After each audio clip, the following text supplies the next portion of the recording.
here, but yeah, so what we've been doing is working a ton on the follow-up and coming up with a system for our VAs to use. And they actually started brainstorming on it. So it's no longer just, hey, go do this. This is my thing. It's becoming a group effort and it's working pretty good. We're getting a lot more responses. And one guy, we got a lot more responses than we wanted. Last week, we got a hold of some complete psycho who we called him one time, and so he's freaking out, won't stop calling us back.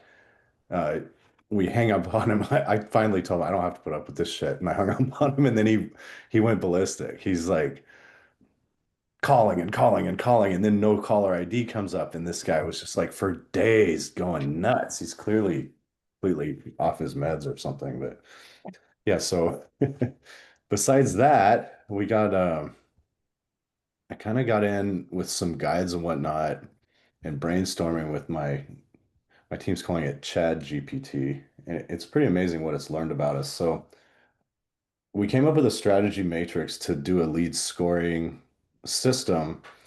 And the way we're doing it is the highest scores get different follow-ups than the lowest scores, right? So hot lead, warm lead, cold lead, hot leads are going to get a bunch of attention. And we're starting to do some customized emails and whatnot and kind of value packs, information about like why loan mods fail and just start giving away information to whoever we're talking to as part of our lead follow-up as well. But what we came up with that I really like is this 0 to 3 score on based on equity, because that's how much we're going to get paid, right? So if it's a short sale here, then it's just really a low score for us because we don't do short sales, we just pass them on. But so based on this, you can see 1 to 3, and it's a total score out of 10. When we put it together, this is the gist of it right here. And I sent this out in an email, but so you got your debt and then the timeline, how motivated they are, or if they're motivated to work with us or not. And it's just a simple score of a 1 to 10. This translates into our podio, which we can designate as hot, warm, or cold. And just based off this simple system right here and the score, then we're also coming up with a follow-up action. So this is kind of a blueprint for us. We're making it our own. This is our outline right here basically, but we're doing like a daily, every 24-hour follow-up with the hot leads, emails, texts, phone calls, whatnot.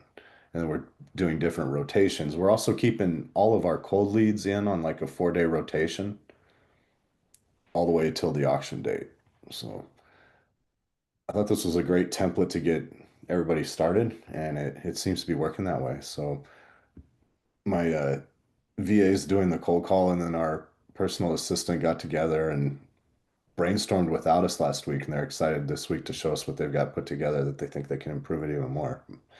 Having a good team of experienced cold callers, these two guys, we were looking to replace our cold caller only with somebody experienced in foreclosure and probate that we didn't have to train. And what a difference that made. So we've kind of made it a policy that we're only hiring people that we don't have to train that have experience for whatever category that is, which is probably sounds like really basic and stupid of me to say that.